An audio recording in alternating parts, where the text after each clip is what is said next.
And coming back out here, I put all my effort into whatever it is that I was doing. I had to devise a plan. I was serving a 30 to life sentence. I actually done 30 years, and in that time, 9/11 took place. I knew the drug game was over, so I had to sit back, think, and reorganize the person that I am. And in doing that, I started writing.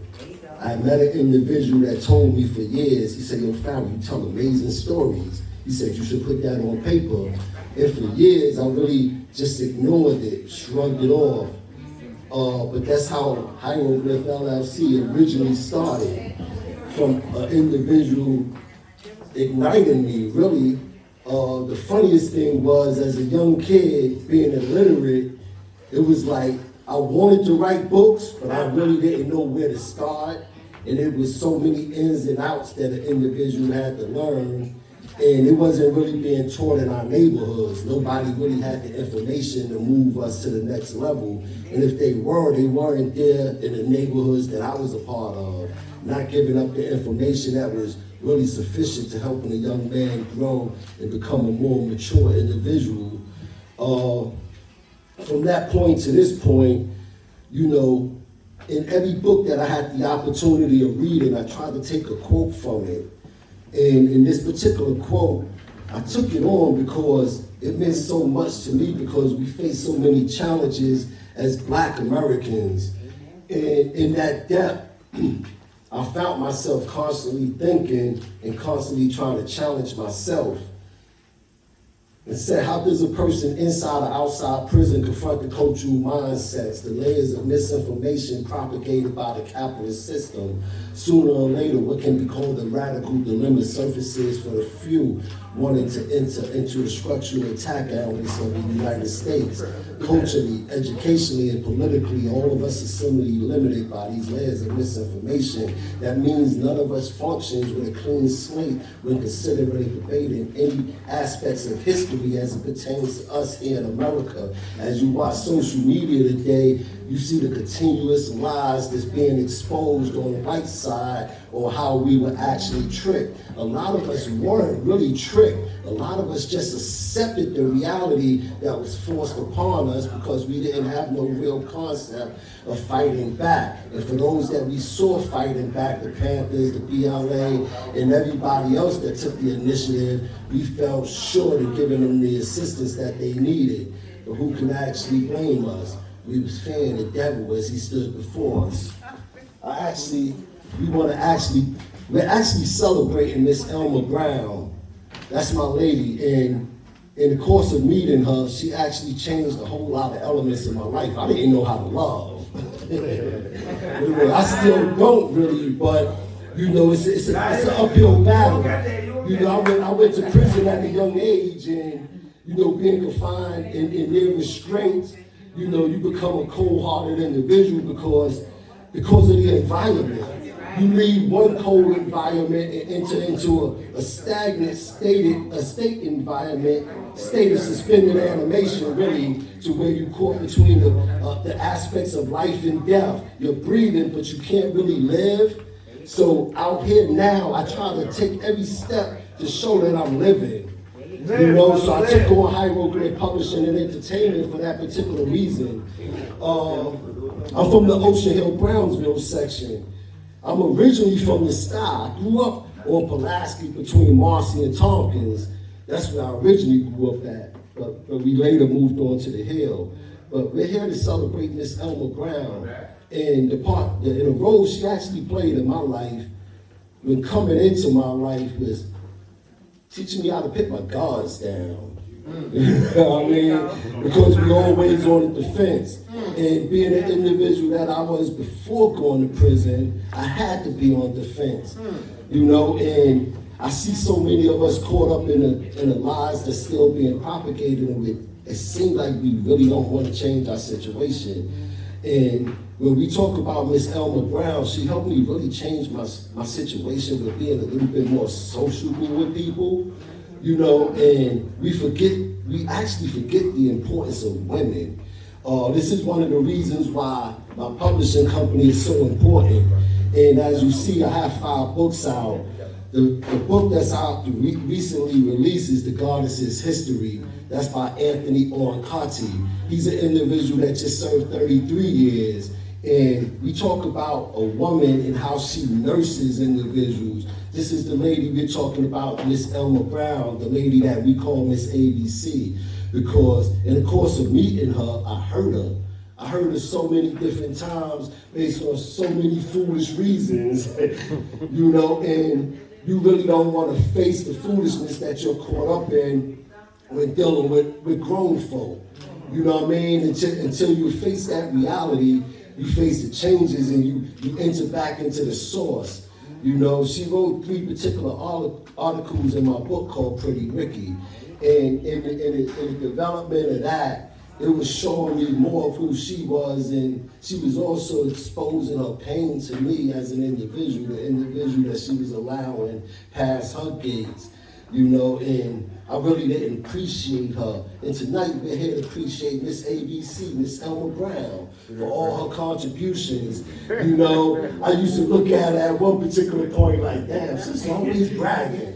She always pulling out degrees showing me, you know what I mean? But it wasn't that. She was just proud of the woman that she was. You know what I mean? Being a black woman here in America, we should be able to express our accolades to somebody else that we're in the same mind and energy with.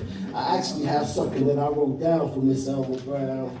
It says, tonight we honor Miss ABC, Elma Brown, a woman whose patience and whose presence in Pretty Ricky is more than a contribution. It's a vibration, it's a signature, it's a stamp of truth. She stepped into this book with a voice shaped by experience, sharpened by resilience, and softened by grace. Her words carry the kind of wisdom that doesn't just sit on a page. It breathes, it teaches, it reminds us that strength can be gentle and still shake the room.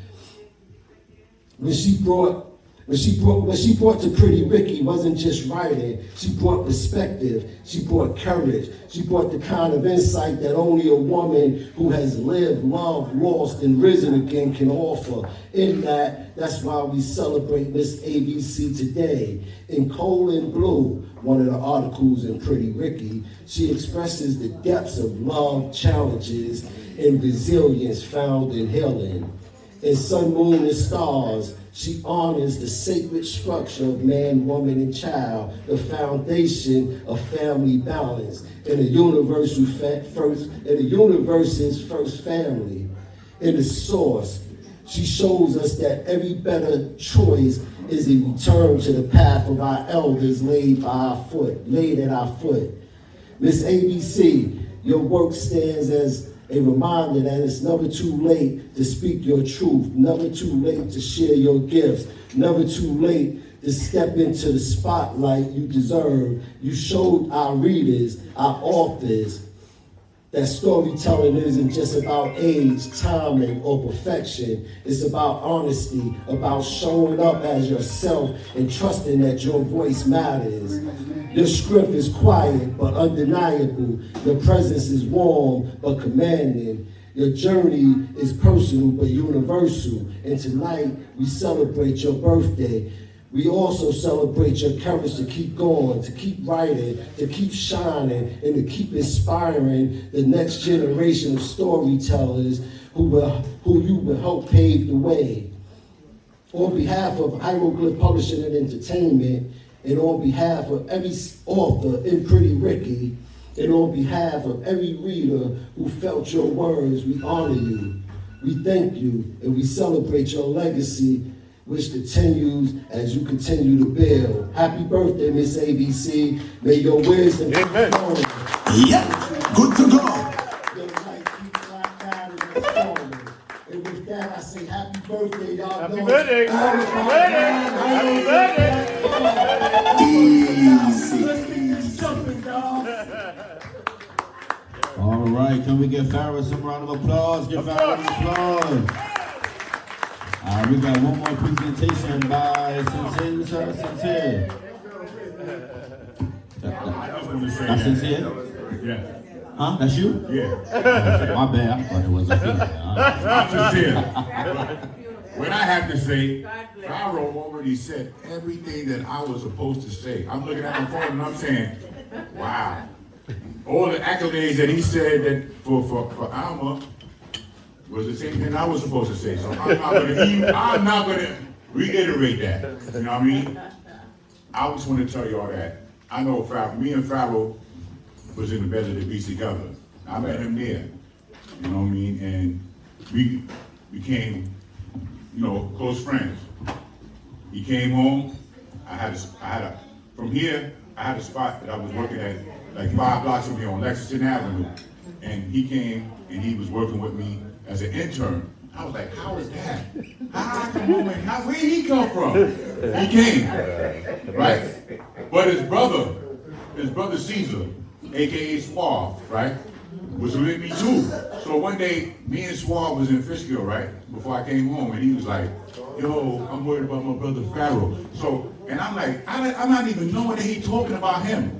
So when he came to the job, right, I was like, he was talking about you. He was talking about him.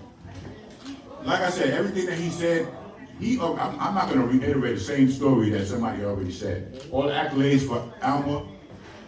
Alma put all this together.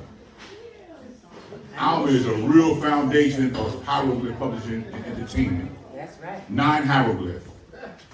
She put this together. Yes, she did. She put her heart, soul, foot, everything in this. Yes. We was in here last night till like 2 o'clock in the morning. I was tired as hell.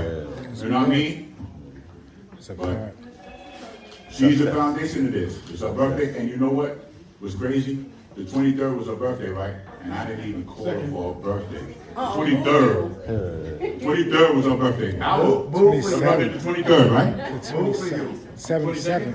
That's my sister. Okay. My sister's birthday. So I forgot. So I called her, right? And I was like, because we were talking about the DJ. We were talking about the DJ. Because the Super was supposed to be the DJ, right? My boy right there, right? Francis. He's still here for you. We here for you. She said, you gonna call me? You got something, you got an attitude. But it wasn't no attitude. I just was, I thought that I had that, but I didn't. But I'm glad I didn't know because I thought I had it, and we got this good DJ right here, right now. But it is what it is, man. We here to celebrate Alma. We here to celebrate Alma and Pharaoh. 9 hieroglyph publishing. We here for you. We here for you. We here for you. We here for you. That's it. We here for you. I'm looking at my phone. And I want to say anything.